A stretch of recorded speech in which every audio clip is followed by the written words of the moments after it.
Project 2025, and the current administration's policy blueprint signal more than a shift in regulatory priorities. They constitute a coordinated effort to erase queer identities from the public square, undermine legal protections, and silence survivors of institutional violence. This article traces how each pillar of Project 2025 works in concert to delegitimize, marginalize, and mute LGBTQ communities. The first strike against queer existence is semantic.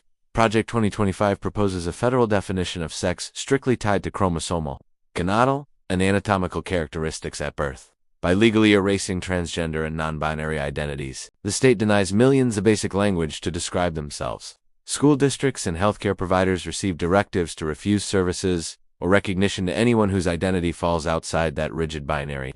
This policy model weaponizes medical authority, making self-determination contingent on state-approved bodies. Project 2025 doesn't just stop at definitions. It targets the very scaffolding that keeps queer people safe. Title IX, which currently bars discrimination against trans students, is slated for rollback, exposing youth to hostile school climates. Executive orders and agency rules that guarantee non-discrimination in employment and housing are at risk of repeal. At the same time, religious freedom carve-outs will empower organizations to deny services, creating legally sanctioned harassment. Under Project 2025, gender-affirming healthcare becomes a federal outlaw. Minors will lose access to hormone therapy and puberty blockers, and providers face fines or license loss for offering standard care. Adult trans and non-binary people confront increased monitoring as medical records transform into tools for coercion. Providers once seen as healers are recast as lawbreakers.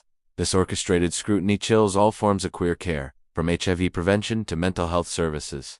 Erasure thrives on stigma.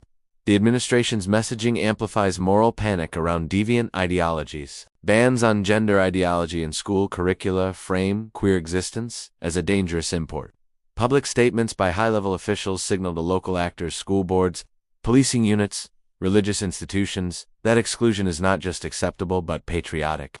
This top-down demonization fuels harassment, violence, and self-censorship among queer people. From a mythic political standpoint, Project 2025 enacts an ordeal of erasure, forcing queer communities through the underworld of invisibility.